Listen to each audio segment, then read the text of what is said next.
Hi guys, welcome to this session on social media strategy. My name is Sudhish Balan and I'm a director in a digital marketing agency. I've been helping brands with their digital marketing solutions for past 9 years. Have the good fortune of working with brands like McDonald's, eBay, Baskin Robbins, so on and so forth. So digital medium, when we started off, it was in a very nascent stage, and people didn't consider it as a very important medium. Today things are different. Today everyone wants to get onto digital. Everyone wants to spend money on digital because the ROI is much better than your traditional mediums. But how can you go about it? Especially in today's times, everyone's talking this buzzword that is social media. Everyone's talking that if you're on social media, you can help your brand be successful, you can sell more, you can talk to more people. But the question is how to go about it, how to do this. So that's exactly the reason today's presentation on how to build an idiot-proof social media strategy. So just like any other marketing initiative, you need to have a solid strategy in achieving your goals. Before that, you need to know what your goals are, right? So we will go through this presentation where I have jotted down some very important points which should be part of your strategy. And as with any strategy, research and insight is very important. So starting off, the number one thing, yes, establish a plan. That's what you have to do the first. Just like any other action that you're going to take or anything else you would do in life, you need to have a plan, right? That's what our parents have been telling us. You need to have a plan. That's what everyone tells us. So even with social media, it's the same. You need to have a plan and a very solid plan on that. So now the question is, what's the plan? It all starts with, as I was telling earlier, what are you hoping to achieve? As in, what would you want to do with this particular platform of social media? So where would you want to reach, or what does success really look like? So until and unless you're very clear, what is your aim, what is your goal, you can't set up a plan, right? It's after that you come to the whole point of what to put into it. Now, just like any plan, it's when we say a plan, it's all about actions that we talk about. We will do this, we will do that, But it all starts with the whole aim. So we have a plan of having a birthday party, for example. So that's the aim, right? Having a great birthday party. So how do we go about it? And how should the birthday party look like? So when we are very clear about that, that's when we think about what do we put into it?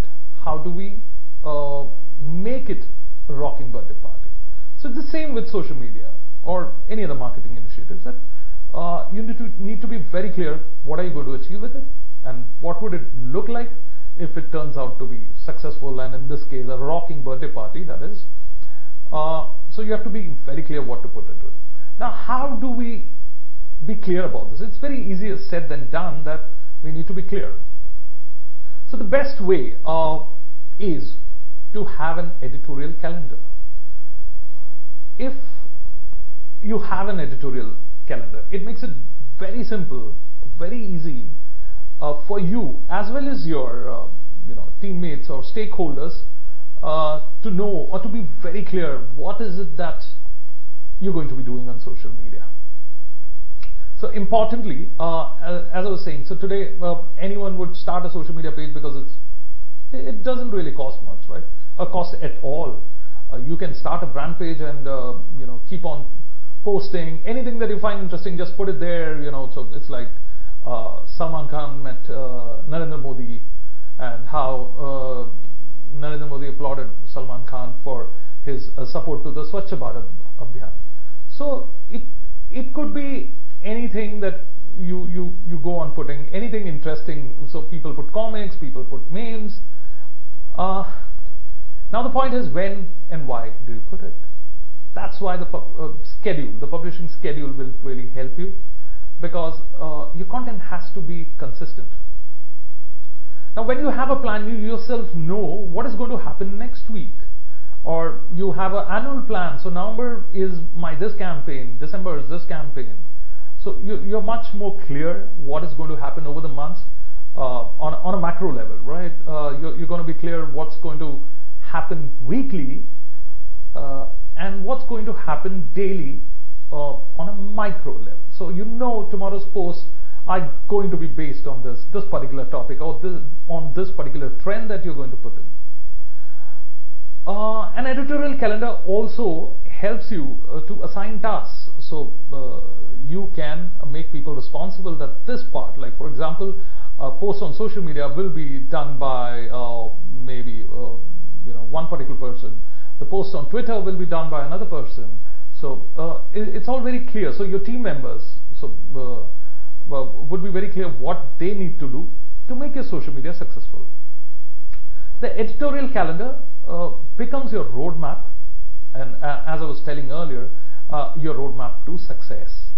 So it is a strategic guidance on what and when will you post it. So an editorial calendar, a must-have for the whole plan.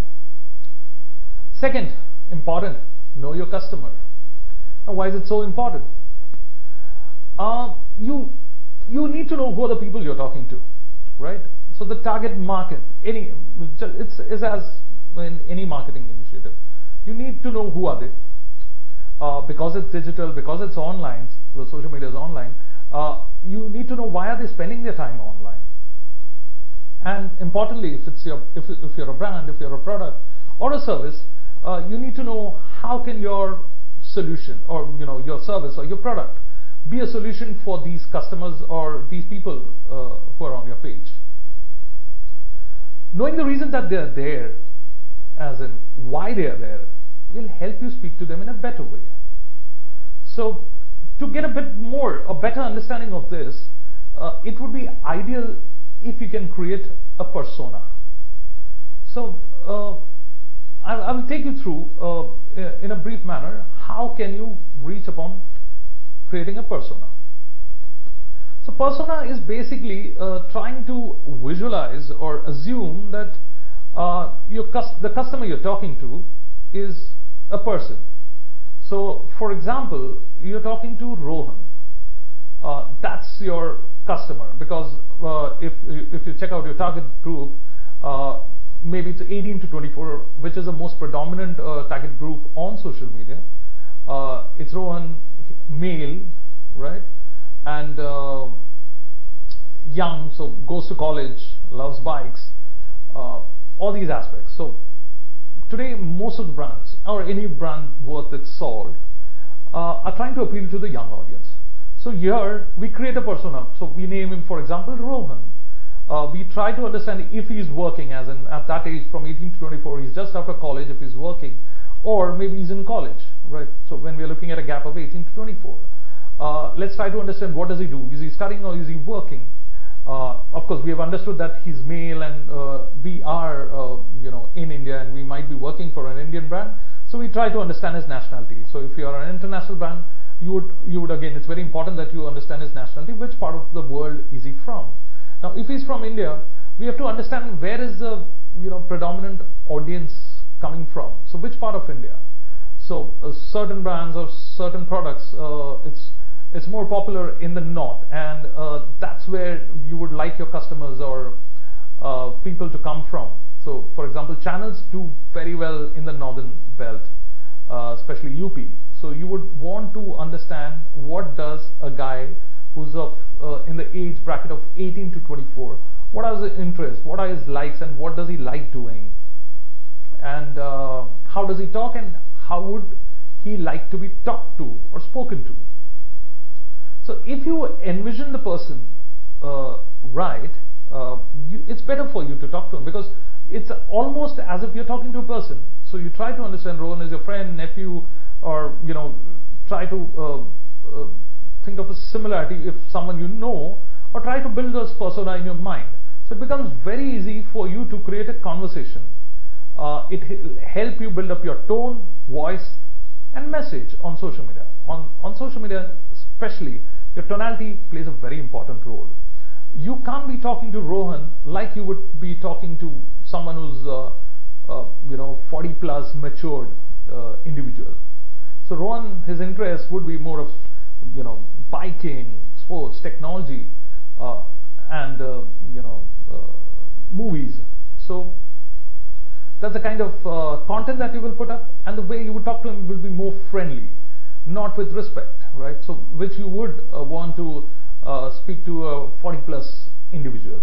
So that's the difference. So we call it the pen picture. So create a pen picture, a persona, give the persona a name so that it becomes very easy for you and your team, because every content, every post that you put up, you just have to ask yourself, will Rohan connect with this?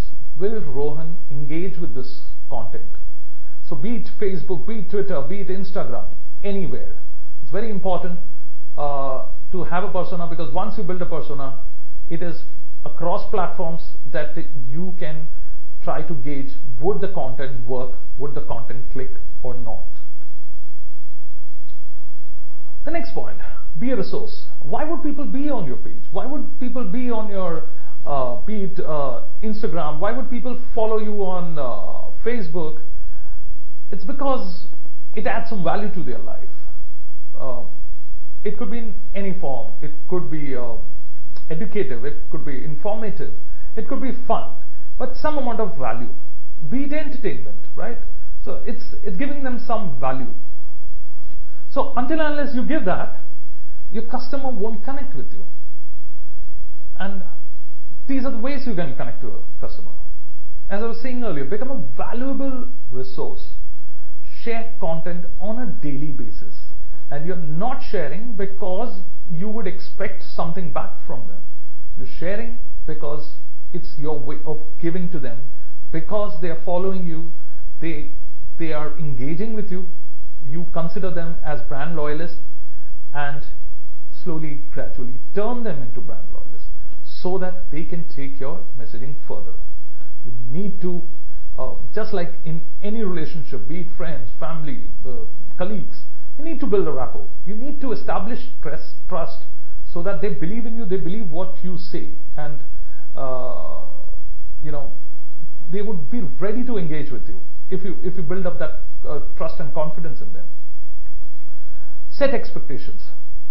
In terms, let them know what would you provide, and ideally exceed them most of the times.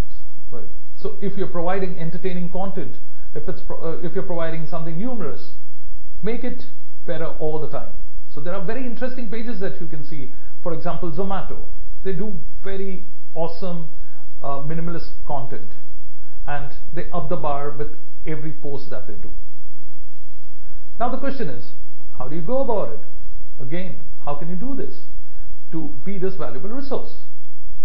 So creating that impact. Identifying what top 3 problems you solve.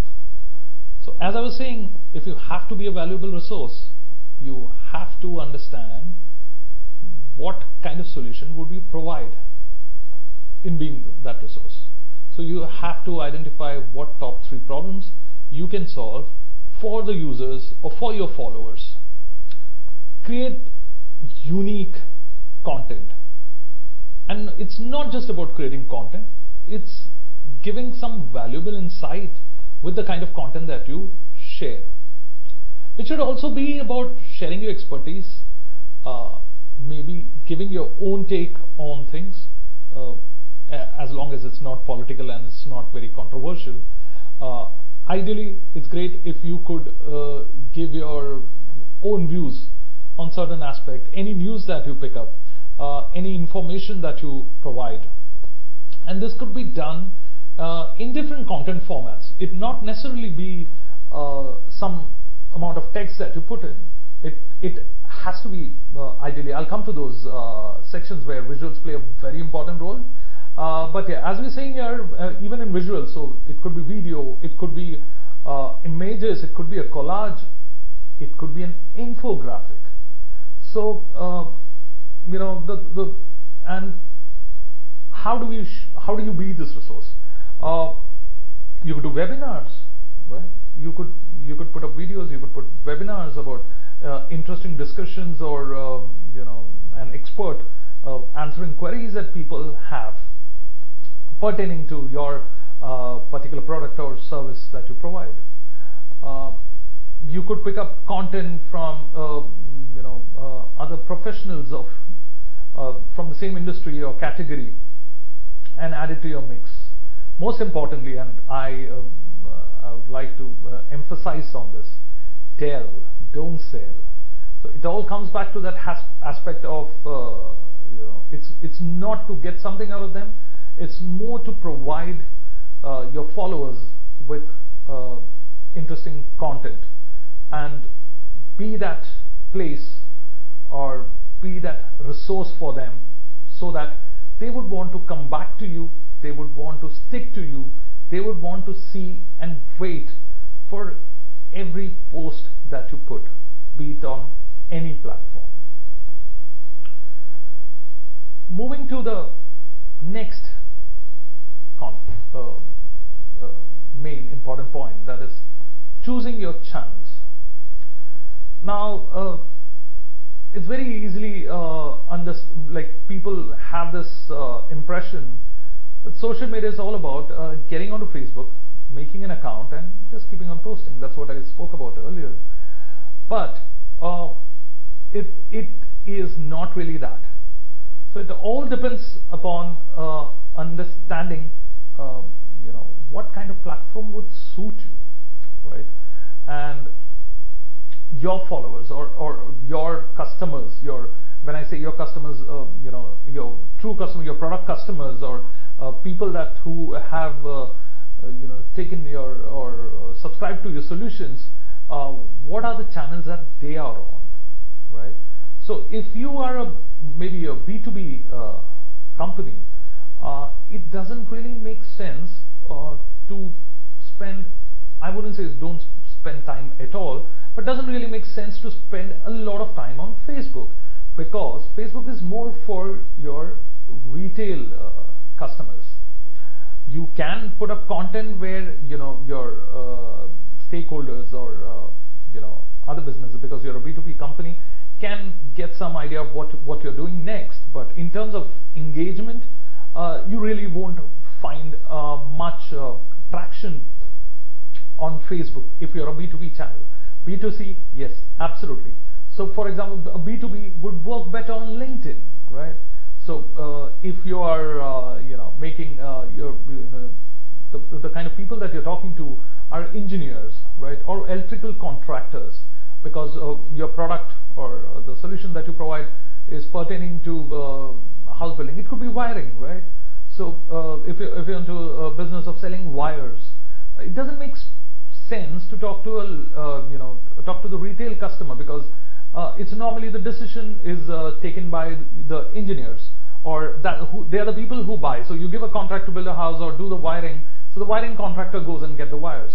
So it doesn't make sense to, you know, put out a lot of content to people. Yes, as I told earlier, it's not that you don't do anything on Facebook, but I would say your major concentration should be towards LinkedIn, because that's where you would find contractors, you know, electrical contractors or architects or builders.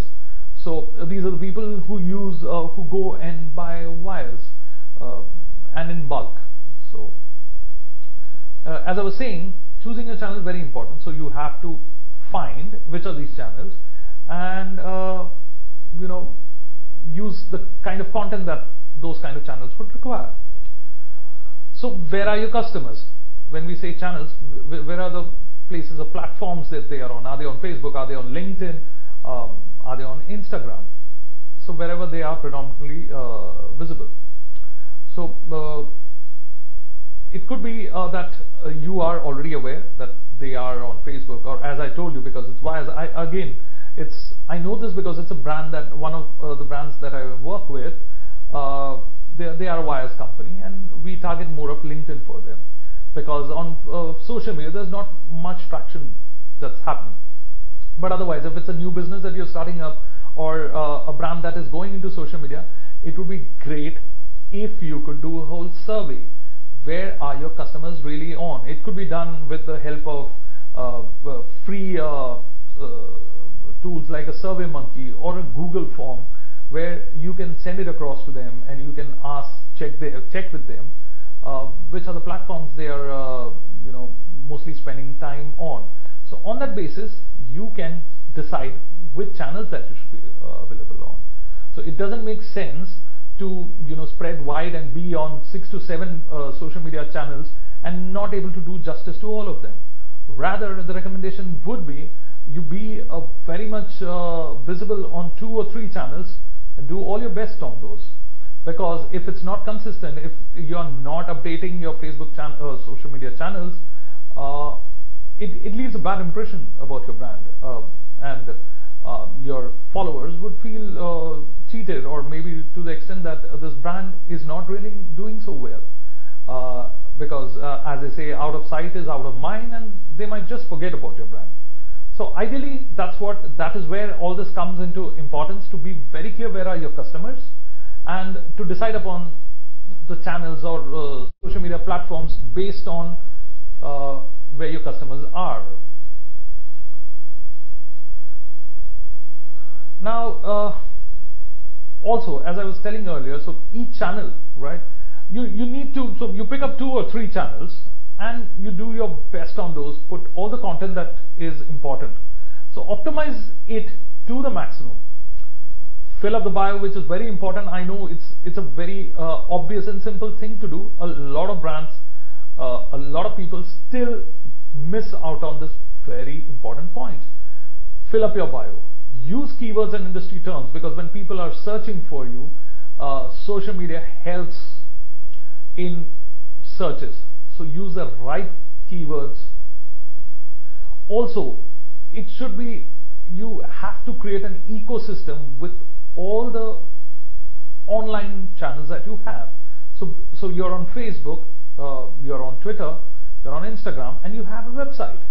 So there should be connectivity, and you have a blog.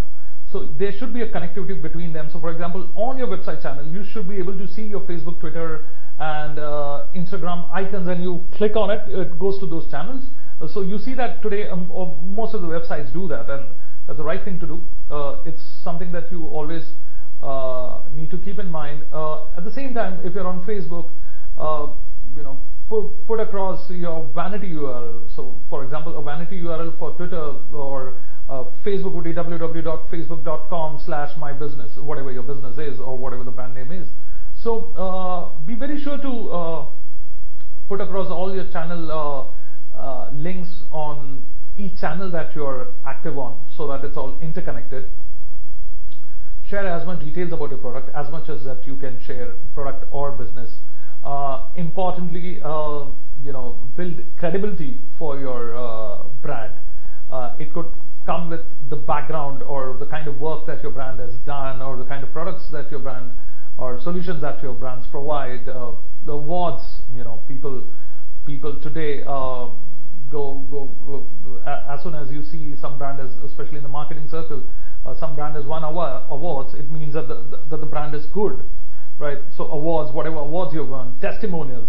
So that's again a very very important thing, where people are talking about your brand. It's not just you saying that my brand is good. There are people who have used and consumed your brand, or at some point sampled your brand. They are talking about your brand or the products or the solutions that you provide, your offerings. So that's very important. Share as much as those.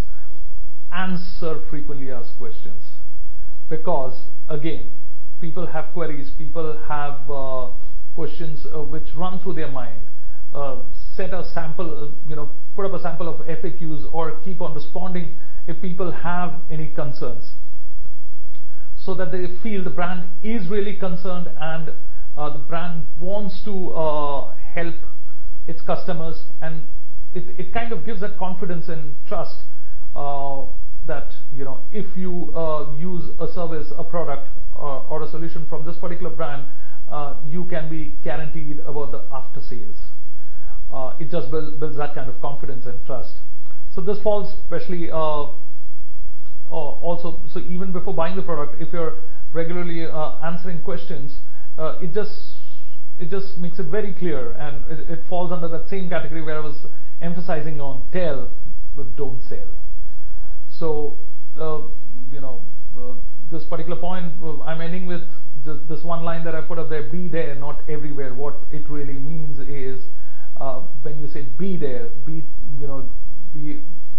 to your optimal levels. So be on Facebook or Twitter or Instagram, be up to your optimal levels. Do all that you can out there, rather than having 6 to 7 channels or platforms that you're on and not doing anything much on those.